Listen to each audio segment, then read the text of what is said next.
Hey everybody, this is Mike with One Stop Co-op Shop with a special video. We've done it with your help. We have hit 50,000 subscribers. So I thought this would be a cool time to look back and also invite some special guests in and just kind of celebrate the moment. The main thing I'm going to do in this video is kind of a Q&A. I asked on YouTube and our Discord and other places for questions and got a whole bunch. I'm going to try to answer as many as I can and just kind of talk through some things y'all were curious about. And I'm also going to splice in some videos from current members of One Stop Co-op Shop, former members of One Stop Co-op Shop, and also just contributors that we work with a lot. So let's get right to it and look at our first question. And the first question comes from Captain Always Flips, and they ask, what game do you think is the most underrated game that critics and BGG users got wrong? Well, Captain Always Flips, you actually inspired the guest portions of these videos. I was always going to have people come on and say a few words, but I asked all of them to also pick out an underrated gem to share. So you'll be seeing a bunch throughout the video. Well, the next question is going to kind of lead into the guest spots, and that's from Brian S. They ask, Mike, how did all of you meet to form One Stop Co-op Shop? So if you listen to the podcast a bunch, you've probably already heard this story quite a bit, but I don't know if we've ever actually talked about it on the YouTube channel. So there's sort of two main start points to know about. Colin, who started out the YouTube channel, I did not start it if you weren't aware of that. Colin, who's now with MeetMeAtTheTable, started out doing videos in October 2016. I had to go back and look at when it was, so more than 8 years ago. And he was doing just solo playthroughs, not really doing reviews, just playthroughs, although he would sometimes give his thoughts either on BGG or in the video. And then Peter and I, if you don't know Peter, we design board games together, he and I, and he's the main podcast co-host with me on most of the podcast episodes, now that Jason's not doing the podcast anymore. So Peter and I started a separate podcast called the Co-op Cast. This is before we were calling ourselves the One Stop Co-op Shop podcast, and that was in May 2017. So, math, 7 years ago. So somehow we got in touch with Colin. He was doing the YouTube stuff. I don't really remember how. He was a guest, I think, for Gloomhaven and Spirit Island, a couple of podcasts there. And then he somehow got in touch with Steve, who's on the Co-opGuild. You're going to see all these people in videos later. And Steve and Colin made their own podcast. I think they might have called that the One Stop Co-op Shop podcast. So Peter and I had the Co-op Cast. Steve and Colin had the One Stop Co-op Shop podcast. Colin was doing the YouTube channel. And then we were kind of doing alternating weeks anyway, like they would do one Sunday, then we would do the other Sunday, even though the podcasts were separate. So at some point, we just combined all the podcasts, and we thought One Stop Co-op Shop had more name recognition because of the YouTube channel. So we combined it all into one podcast called the One Stop Co-op Shop podcast. And also at some point, I thought it'd be fun to do reviews because I was doing reviews on the podcast, but I was like, hey, I can do reviews on the YouTube channel too. So when did that start? Looks like it was around 2018. Sorry, I'm just looking back at old things. So yeah, about 6 years ago, once the YouTube channel was about 2 years old, I started doing my 5 and 5 reviews on there. And at first I was doing very few, like one a month maybe. But then I started ratcheting it up. And then Colin said it was okay for me to do playthroughs as well. So we would kind of like trade off playthroughs. And so I was doing like maybe half the videos there. And I forget all the timelines of this, but at some point, Steve started doing videos sometimes. At some point, Peter started doing a video here and there. Jason Perez, who I think at the time was doing the Every Night is Game Night podcast, but also focused on a lot of solo gaming. He came on and did some videos and also started doing some podcast episodes. Bernd started doing, he's from Meet Me at the Table. He started like co-posting videos, like he'd have him on Meet Me at the Table and also One Stop Co-op Shop. So it became like this whole smorgasbord of content creators and things. Although actually I'm kind of jumping ahead. Before that, Colin didn't want to do YouTube anymore. Like he was like, I'm done. I'm just going to shut down the channel. And I was like, hey, why don't you let me kind of take it over and, you know, you can do videos whenever you want or you don't have to. And then everybody else kind of joined it. I think it was partially because Colin was worried that it would be too much for me to like make all videos by myself. So he and I together kind of brought on a lot of people. So that's how we kind of all came together. And then splitting apart, there were a lot of things in it. Steve got really excited with his wife, Kim, and also like friends of ours like Derek from CanjeStudios. He got really excited by the streaming thing. So we actually started a separate streaming channel. That was the One Stop Co-op Shop stream channel. But then at some point we decided, hey, why don't you just make that your own thing? So that became the beginning of the Co-opGuild channel, which is now Steve and Kim, his wife, and often Derek from CanjeStudios and Colin and Bernd will pop up as guests as well. And then Colin, like I said, was only doing like one video every week or two at that point. He wasn't really fully into the YouTube stuff stuff anymore anyway. So he lives very close to Bernd, who's Meet Me at the Table, and they game together pretty much every week anyway. So he thought it would make more sense for him to do his videos with Bernd instead of with One Stop Co-op Shop. So at that point, it was just me and Peter and Jason. And then Jason got a little tired of doing the podcast. So that became just me and Peter doing the podcast. And at this point, so going all the way to the present, at this point, it's me doing mostly all the videos. Jason, I think at this point, has said he's going to try to do like 2 a month. So kind of like guest videos, basically. And then it's just me and Peter doing the podcast. So it has shrunk kind of back down to more similar to where it started, except things have been all flipped around. So yeah, really long answer. That was the longest we'll have for this entire thing. So let's have Mike shut up and go say hi to some of these people. So first, we're going to see videos from the current members of One Stop Co-op Shop. So Jason and Peter. And then we'll be back in a second. Yo, my peoples, what's up? Welcome to our video celebrating 50K subscribers here on our little channel, the One Stop Co-op Shop. Thank you all so much for giving us your time and your attention as you help us celebrate our love of solo and cooperative games. For the most part, we know exactly why most of y'all stop by the One Stop Co-op Shop. You want to know about the latest and greatness, the hotness, those big Kickstarters with campaign style play and miniatures. The more expensive the game seemingly, the more the view count goes up. And then there's tiny epic dungeons. On the other hand, along with all of those bigger projects, I think one thing that makes the One Stop Co-op Shop so special is that Mike and I are dedicated to covering all sorts of solo and cooperative games from small publishers, games from even individual creators who have a dream, games that say something that might not be in the mainstream of what you usually get with zombies and lasers, etc. So very briefly, I would like to cover a couple of the games that I've covered over the last couple of years from smaller publishers. Maybe you might find a hidden gem that you'll enjoy. First up, we have Bloc by Bloc. This one is a classic cooperative game where you play normal everyday people as they resist the encroachments of corporations and the police state. Yes, indeed, this one has a good amount of social commentary, but even if you are not into that aspect of it, the movement puzzle is very interesting because it doesn't just have the one pawn that you usually control. You are controlling multiple pawns and trying to keep them safe from your enemies. Next up is Tindaya. In this one, you are playing natives on the Cayman Islands as you resist the incursions of the Spanish conquistadors and also the wrath of the gods. The theme is a lot like Spirit Island, another favorite here on the One Stop Co-op Shop. However, this one leans a little bit more into the Euro and resource management ends, and there's that satisfying punch of throwing a conquistador into the volcano. I love it. Next up is Striking Flint. This one's from Hollandspiele, a publishing house that publishes a lot of unique takes on games. This one is a reverse worker placement game, simulating the events of the 1950s sit-down strike of GM, where you are trying to make sure the bot does not operate the machines by taking your workers and putting them in the way. A very cool and very unique cooperative game. Last but not least, let me hype up my One Stop Co-op Shop family, Peter and Mike, and their game, Flame and Fang. This is a deck building campaign style game where you are raising up a dragon. Has some really great card play and is especially good if you have a young one that you want to share a campaign with. So if you can snag a copy, go for it. And hey, check it out. Flame and Fang is still in my collection. That is my contribution to this 50K video. Once again, thank you so much for the ride. I'll see you at 60K. Later, everybody. Hello, One Stop Co-op Shop fans, and thank you for subscribing. We have over 50,000 subscribers, and we are so thankful to all of you for being part of that group. If you don't know me, I'm Peter. I'm on the podcast with Mike, but I'm also a designer with him. We've designed games like Salvation Road, Dark Dealings, don't ask why my name's not on that box, Mega Man Adventures, and most recently we've gotten into publishing with our own game, Flame and Fang. So thanks to all of you for supporting us with those projects as well. But we're really here to celebrate 50,000 subscribers to the YouTube channel, and we're going to talk about a hidden gem game. Now, I don't know how hidden this is because it's got lots and lots of expansions at this point, but I don't know if Mike's covered it on the channel. We talk about it on the podcast all the time. One of my favorite games, probably my most played game over the last few years, and that's Similo.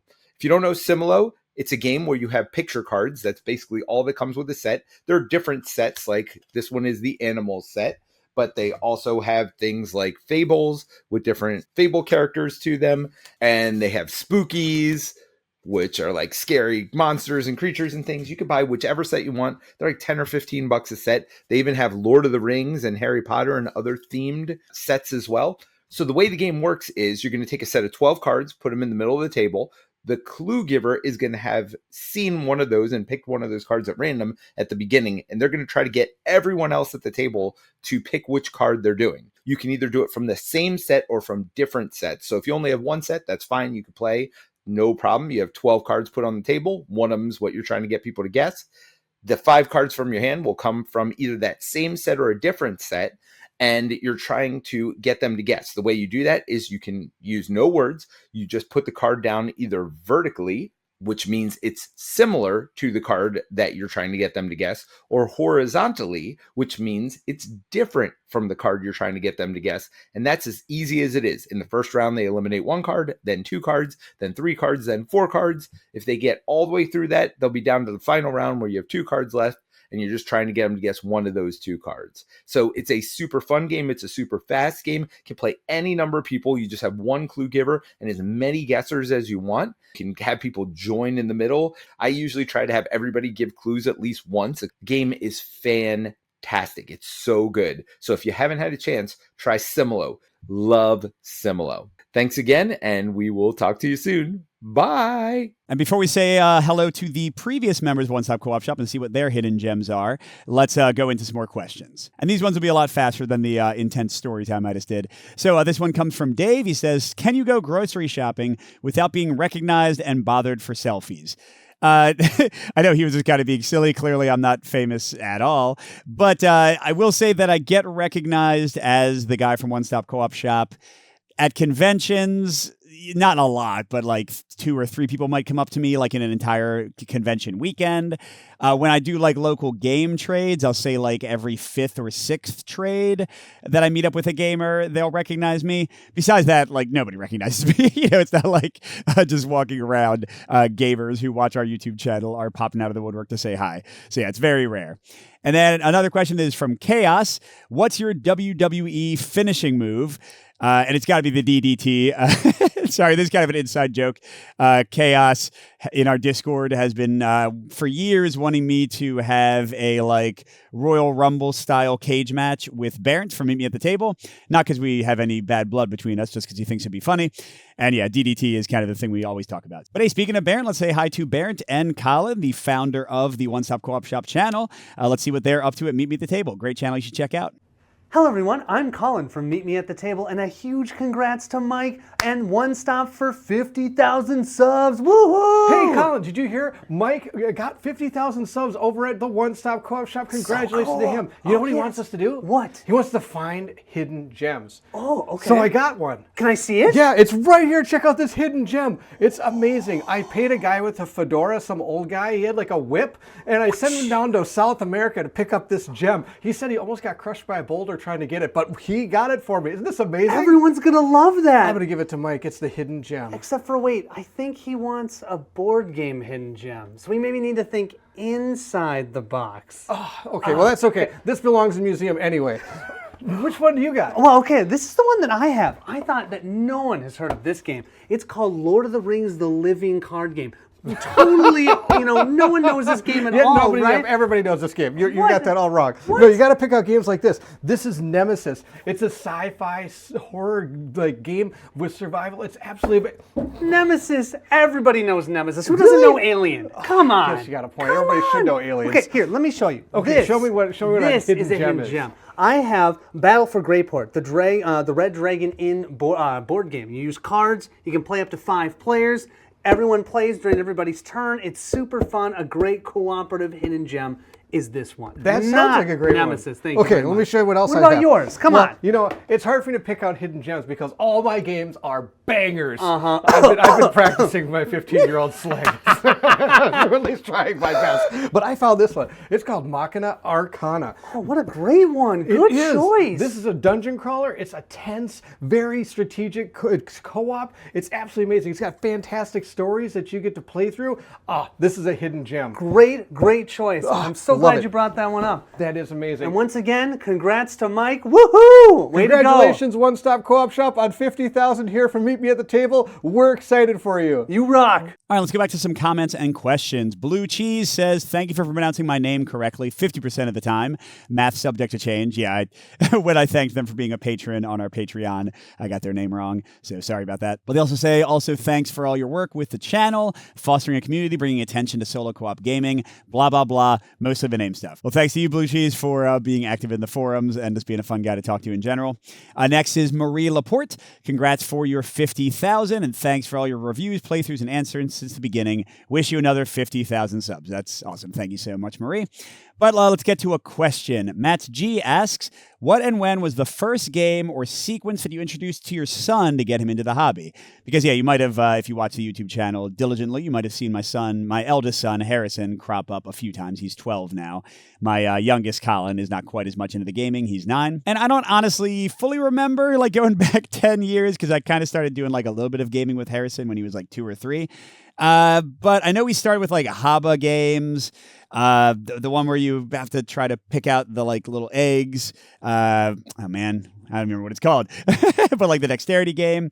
And we did do some early co-op games. I know Forbidden Island is one that we tried out early on, and he had a fun time with. But honestly, as much as co-op and solo gaming are my main thing, the things that have kind of hooked Harrison the most are head-to-head competitive games. I've talked a lot about Exceed. We still play that a ton. I think we played it 10 times or more this week. And then also Clask is a big hit for him, the kind of dexterity wooden one. We were trying to hit these little balls into these holes. And I will be totally honest, when I teach him competitive games, I do at least initially play kind of badly on purpose so he can have the experience of winning a few times. And then I slowly start kind of playing at my full potential. At this point, he's good enough in most of the games we play that I don't have to kind of handicap myself at all. But letting him have that joy of winning, over Daddy, and then kind of sprinkling in co-op games is what got him hooked. And at this point, I'm hoping that he'll be my gaming partner for many years to come. But yeah, that's how sort of that all worked out. And hey, speaking of gaming with family, let's hear from other former members of the One Stop Co-op Shop, now with the Co-op Guild. Awesome channel as well. Go check them out. Here are Kim and Steve. This is Steve and Kim from Co-op Guild. Hi, everybody. First off, congratulations to Mike, Peter, and Jason from One Stop Co-op Shop on reaching 50,000 subscribers. Yes, congratulations indeed. That is a huge accomplishment. To share one of the games that we love to play that may not get enough hype, we want to bring up Marvel Legendary. That's right. This is a 1 to 5 player cooperative deck builder game set in the Marvel Universe. Yep, and in this game, each person builds a deck of cards of various heroes from a pool to take down a boss. One of the reasons we love it is the combinations of the cards leads to a different experience every time. Yeah, between the many different scenarios, the dozens and hundreds of different heroes you can choose from, all the different bosses, and the fact that it's with the Marvel Universe, which we just love anyway, Sure. It's a perfect game for us. Absolutely. We are happy to be part of this amazing community, and congratulations again to One Stop Co-op Shop. Yep, congrats. All right, thanks, Kim. Thanks, Steve. Back to the questions. Donut Mike says, love your videos. Congrats on reaching the big 50. If you could get a hypothetical perfect game for you, what would it be and how would it play? I mean, the honest answer to that is that there is no perfect game, right? Because everything's going to be based on my mood, based on who I'm playing with, based on how much time I have. But I guess my idea of perfection, or as close as I get to it, are the single session. I do like campaign games, but for me, the best is single session games with highly modular characters and villains and stages and stuff that you can kind of mix and match and play ad infinitum, maybe at an hour a pop. That's kind of my perfection. So things that, approach that, although they all have their flaws, I wouldn't call them perfect games. Leviathan Wilds is a recent one, or Sentinels of the Multiverse, or Spirit Island, or Bullet. All those are games where you have tons of characters that are very diverse and exciting to play, tons of bosses or stages or whatever, and you can kind of mix and match them and just have a blast. So not saying that's entirely a perfect game, but that's as close as I get. Next is from Schmendrix, and they ask, what is your camera setup? And here for this one, I'm going to actually take it to the other room and try to use my camera to show you my camera and kind of explain how everything works. All right, sorry for the terrible sound quality for a second, but here I'm going to talk about my recording setup. So for audio, I've got an H4n Pro that I record my audio through separately. I got a little adapter on this head-worn mic. I don't remember the model number, but but I think it ran me like 200, 250. So I plug that into the H4n, and then I run things through Audition to like do the audio cleanup. And I know some people think this mic looks silly. I won't argue that it doesn't, but it's the best one I've found, even over a lapel mic for like when I'm turning my head as I'm doing playthroughs. By the way, Metal Gear Solid is clearly set up on the table. But yeah, when I'm doing playthroughs, it's the only one that like really keeps my voice the exact same volume the whole time. In terms of camera, so I've got a sort of just like a basic kind of mic stand or like audio stand here that can be, raised up or down. And then I bought and put on top one of these telescoping arms. Okay, so that lets me like get directly over. And then I'm just recording with my iPhone right here. And then I also record for the videos with that. So I bought a couple little attachments that allow the phone to like sit right in there. So I can just kind of easily angle the video. I've got just a couple of whatever those are called, lights with little things. And yeah, I'm playing on the table that I built on the channel a long time ago. You can see that right now things are pretty hectic with a game setup. And lots of games like underneath. So yeah, it's just a lot, but that's my general setup. And I edit the actual videos with Premiere after doing the audio editing in Audition. I don't really want to use Adobe. I don't really like Adobe and their business practices, but my wife already subscribes for her work, so I just figured I'd kind of tag along. All right, next we have a few questions from Nick. What's your favorite gaming experience ever? And any musings on the future of the hobby, oversaturation, company consolidation, premium games, etc.? Musings on the future of the hobby, I think tariffs are going to mess people up. I think small companies are going to fold, and maybe fewer games will be made in China. It's not looking great at the moment. Favorite gaming experience? I don't know, maybe playing Fate Forge or Tales from the Red Dragon Inn with my kids. Certainly anytime I get my kids like involved in a game over time consistently, that's pretty awesome. And our next guest is going to be Liz Davidson from BeyondSolitaire. Check out her podcast. Check out her YouTube channel. She's also doing game design now. Really excited about the upcoming stuff she's working on, but she's collaborated with us a ton. One of the best friends of the channel. Here's Liz. Hey, this is Liz Davidson from BeyondSolitaire, and first, I want to congratulate One Stop Co-op Shop on 50,000 subscribers. Y'all, that is amazing, and you absolutely deserve it. You've been working at this for years. I'm so happy for you. But my hidden gem game is a game that I've actually had forever. I picked it up at Dice Tower 2018. It's Metro X. So this is just a little flip and fill where you are trying to fill in subway maps in Japan, but it's diabolical. I pull it out probably every year, and it's always a great time, and I end up playing several games every time I bring it back to the table. So my hidden gem, Metro X. Next question is from Silent Magas. Which one was your first solo game? What's the story behind it? Do you still play it to this day? That's really hard to say because I've been gaming for 40 years since I was a little kid. And my first solo experiences were definitely playing competitive games against myself when I couldn't find players, especially Warhammer 40K or big war games like head-to-head war games like Hammer of the Scots or Europe Engulfed or what have you. I wouldn't play most of those today, or I would play them competitively. My first, I definitely played the Reiner Knizia Lord of the Rings game, one of the earlier solo co-op games, and had fun with that. Would I play it today? Maybe. My kids and I are reading Fellowship of the Ring, so it might be fun to jump into that one. Okay, next is a comment and a question from Mike Owens. Just wanted to thank y'all for your great content. I've been in the hobby now for almost 2 years, and you guys are always my first stop to check for a gameplay or a review if I'm considering buying or backing a game. Between the videos and your podcast, y'all always give me plenty of information to make sure I'm comfortable with any purchases I've made. Well, thanks, Mike. Glad we're helpful. Now the question, I know you love Arkham LCG. What would be the first 2 or 3 expansions you recommend to someone getting into the game? I already own Dunwich and Carcosa. The key thing is don't buy the one-off packs. They're not as good of a value like the single investigators with single scenarios. And also don't feel like you have to buy every investigator expansion. Unless you're really deep into the deck construction, what you already have, Dunwich, Carcosa, and the base game, is enough to build a lot of really cool characters and a lot of really cool decks. So I would just jump in with another campaign or two. Some of my favorites are the most recent one, Feast of Hemlock Grove. That one's awesome. And then maybe the Ice one, I forget what that's called, or the... Forgotten Age is a little bit challenging, but it is really fun. So maybe one of those. So hope that helps, Mike. Next is Derek from CanjeStudios. Go check out his channel. Take it away, Derek. Hey, Mike. Congratulations on hitting 50K. Couldn't happen to a nicer guy. Thank you so much for being very opening and welcoming as I was getting into the community and reaching out to just kind of say, hey, do I have some hidden gems I want to go to? I do have some hidden gems that I'd like to run through to just kind of talk about what I think are hidden gems and things that go through. So I appreciate you reaching out. Congratulations on 50K, and let's go ahead and dive into my hidden gems just to see what those things are. The first of my hidden gems is Ashes Reborn Red Rains. I have been a huge fan of Ashes Reborn, and because it was a player versus player one, it kind of fell out of favor because I'm not a player versus player, right? This is co-op and this is solo mode. That's how we do things.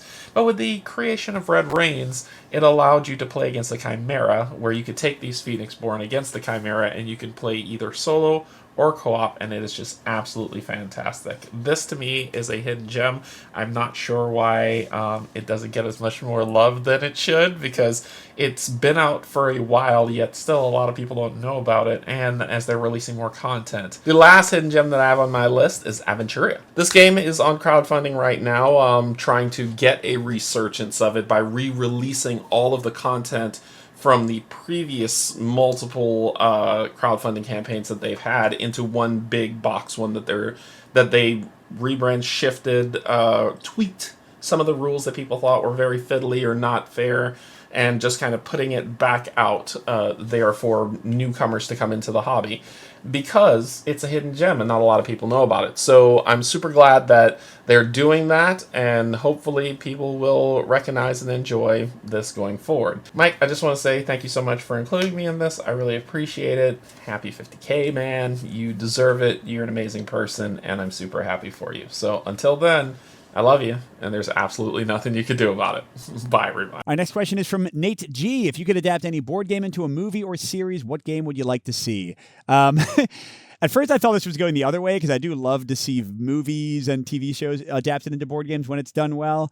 Going the other way, I guess it would have to be like a big narrative game. So what are some of the ones that I really liked the story? Role Player Adventures, Tidal Blades 2 story is pretty good, Fate Forge, I don't know, not like Gloomhaven. Again, it would have to be something that I think has a really strong narrative. So I don't know, some giant campaign game, I guess, is my answer, Nate. Okay, next is Jan with a couple questions. When are you redoing costume reviews for like Street Masters?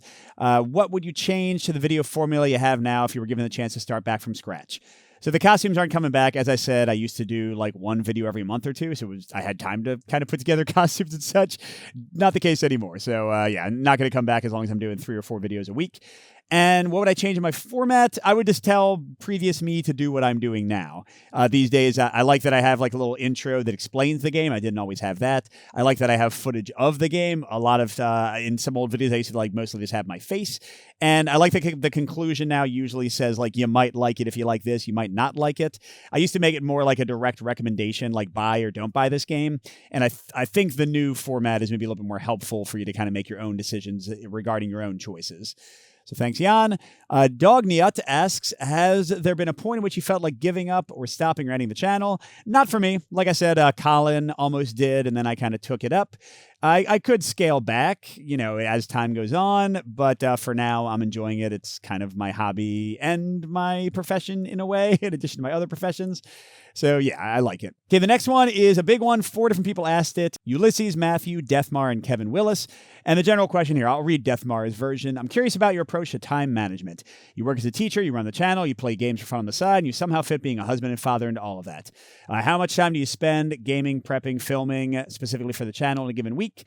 And Deathmar goes on to say, congrats on 50K. You're my number one go-to when it comes to recommendations and reviews. Keep it up. So yeah, I was trying to figure this out. It is a lot. I think if you can count like the playing to learn the game, the reading the rules, the checking on forums to try to find rules mistakes, everything, including the filming and the editing, then it's like 20 hours a week. If you just break it down to the boring stuff, because playing the games is fun a lot of the time, then it's like 7 hours a week. So still quite a lot. And in terms of like the other stuff I do, yeah, school is clearly a ton of work. I also do like, I coach clubs. I'm directing a play right now, so I'm very busy after school. With my family, I try to play the games with them, and I try to carve out at least an hour or two every day to like hang out with my wife, read together, watch stuff together. Really, the big sacrifice is that I have basically almost no free time, so I'm not playing like games on my phone. I'm not playing video games as much as I used to. I'm not reading as much as I used to. I don't watch movies almost ever. So yeah, like kind of all of my free time has consolidated down into doing stuff for the channel, plus some extra work on top of that. My primary work time is Saturday and Sunday mornings. I'll get up at like 7 a.m. and work until like 11 or 12. So that's a lot of it. So yeah, it is a lot, but it's also fun. I enjoy it, or I wouldn't be doing it. So yeah, thanks for the question, everybody. We're getting near the end of our guest spots. Next is Will Brown from The Hungry Gamer. Will, Mark Dainty, and I do our Three Idiots video every year, talking about the previous year's games, and just hang out and talk over games a lot, trade games to each other. So go ahead, Will. Hey there, everybody. This is Hungry Gamer, and just here with Beatrice, the board game dog, who, as you can tell, is thrilled that One Stop Co-op Shop is about to hit 50,000 subscribers. So congratulations to Mike and Jerry and Peter and the whole team, everybody. And my hidden gem, underappreciated solo co-op game just came out this year. It was actually my game of the year, and that has to be Conquest Princess, Fashion is Power. You are not going to find a more thematic, weird as hell, and amazingly done crisis management game out there. So, congratulations, One Stop Co-op Shop, and I guess we'll see you at 60,000. Have a wonderful day. And we got a few more just to finish up. Sergeant Sonar asks, what's your favorite kids game to play as an adult? I don't know if I play kids games. My kids are old enough now that we'll play like light gamer games instead of kid games. I still play like basic card games sometimes, but that's about it. Father James and Kyle both asked, are you going to continue with the channel being just you and occasionally Jason? Are there plans to go back to a big team of folks? Probably not. So Jason, like I said, wants to scale back. He's doing like 2 videos a week. Peter's happy doing the podcast every other week. To be entirely honest, my wife is working at being an author illustrator, and her first book is coming out in April. I'll probably talk about that once it actually comes out. So money's pretty tight in the family right now. So if I hired a bunch more people on the channel, I'd have to split the money, which isn't that much, coming in from YouTube and Patreon, even more ways.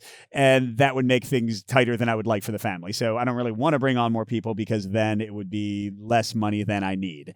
I still don't want to take money from publishers. I'm not going to change like the core ethical rules I've set up. I'm happy just taking money from Patreon and YouTube ads. But yeah, I think if I hired a huge team again, I would be in financial distress, and I don't want to be in that kind of situation right now. All right, another kind of similar combo of questions. Player 1 says, if you had time, what are your top 3 lifestyle games? And Phil H from Seattle says, how do you choose your adventure campaign games, and how often do you finish them? So I already said that my favorite games tend to be like shorter, kind of replayable games with lots of variety, but I do like big campaign games. Top 3, the only lifestyle game that I really like want to play over and over again is Arkham Horror LCG, Arkham Horror the card game. But I would like to finish. I haven't finished Iridia yet. I got halfway in that one. I thought it's great. I've only fully played 1 campaign in 7 Citadel, so I have 2 more, plus the one that I backed in the crowdfunding campaign. I want to finish Tidal Blades. I only got halfway in that one. Agamonia, maybe. Fate Forge. My son and I didn't quite get through the Act 3, and then we have the expansion, and then we have the upcoming new expansion.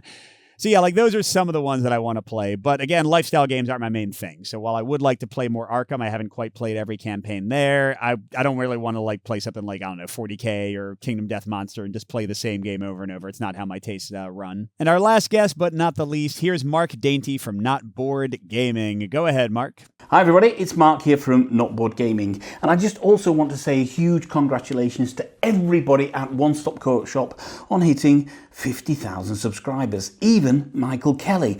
Look, not to be outdone by Will Brown over at Hungry Gamer, I also have my own board gaming dog here, which is Bambi, the board gaming dog. I've got 2 dogs, but only Bambi will come on camera. But there we go, I'm going to put it down because she might get a little bit fidgety. Now my tip, my kind of one of my favourite unsung heroes of the solo stroke co-op genre is not the game I'm in the middle of right now, which is the wonderful Iridia. It's this game right here. It's Dungeon Degenerates Hand of Doom from Goblin Co. I absolutely adore everything about this game, despite it saying dungeon in there. It's more of an adventure game, but it is utterly, utterly fun, and I adore the artwork as well. So if you've not played Dungeon Degenerates Hand of Doom, go and find yourself a copy of that. So once again, massive congratulations to everybody at One Stop Co-op Shop. 50,000 subscribers is utterly, utterly phenomenal. Well done to everybody. Okay, just a few more. Marco asks, what makes for a good solo game? Is there such a thing as a solo game that's better or worse for a playthrough on the channel? I think it depends on y'all's preferences, because some people really love like just hearing me read, like read story on the channel. But for me, I think I like the games that have kind of vibrant art, so it's fun to look at, and have somewhat nuanced turns with some puzzling to them. Because I've definitely heard from some people when it's a game that has like micro turns where I'm making extremely fast decisions and it kind of blazes by that it's sometimes hard to keep track of. So I think games where I can kind of like talk through my thought process and work out my strategy on camera are probably the best for filming. All right, and then Medium Shack asks, it's been a while since I've seen a video labeled as 5 and 5. Those are my favorites. I know you still make the videos, but don't have them titled as such. I was curious about the change. Yeah, no real big secret here. I've been adding other things to the title. Like I started adding whether I got a review copy for the game or not to that title spot. And YouTube doesn't have a lot of room for titles, and you don't want to like over encumber the titles. So yeah, every review I do is a 5 and 5, except for like 1 or 2 exceptions. So I didn't really feel the need anymore to like call it that. It's just a review on the channel because they're all 5 and 5 reviews. All right, and last comment is from Agent Solo. This is just a comment. Congratulations on the 50K. As a fellow solo co-op gamer, I'm so happy for the channel and so proud to have this great hobby of board games being promoted amongst the public. Back in 2013, when I started solo gaming board games, it was a very sparse scene with minimal coverage. A few short years later, I stumbled across your channel displaying games I would not have heard of before, and it's so great for you to continue to this day. Here's to many more years of solo co-op gaming. Cheers. All right, so thanks, Agent Solo. And yeah, thanks everybody if you're still watching at the end of this. It's pretty exciting to have gotten this far, and we'll see how far we keep on going. I'm not planning on stopping anytime soon. Jason and Peter will keep on doing their thing. We'll try to get some guests in and everything. And hey, silly me, I totally forgot to say my own hidden gem. The stress of making the video, and that is Heroes of Tenefyr. We've already done a few videos of this on the channel. This is an awesome cooperative deck building game, and the reason it's my hidden gem is because it's been impossible to find for quite a while. It's been out of print, but they are doing a new crowdfunding campaign to reprint it on March 18th, and I'm probably going to do a new video just to kind of highlight the game again. So that's my hidden gem, and again, thanks everybody for watching. This has been a lot of fun to put together. Thanks everybody who contributed. We'll see you at the next stop.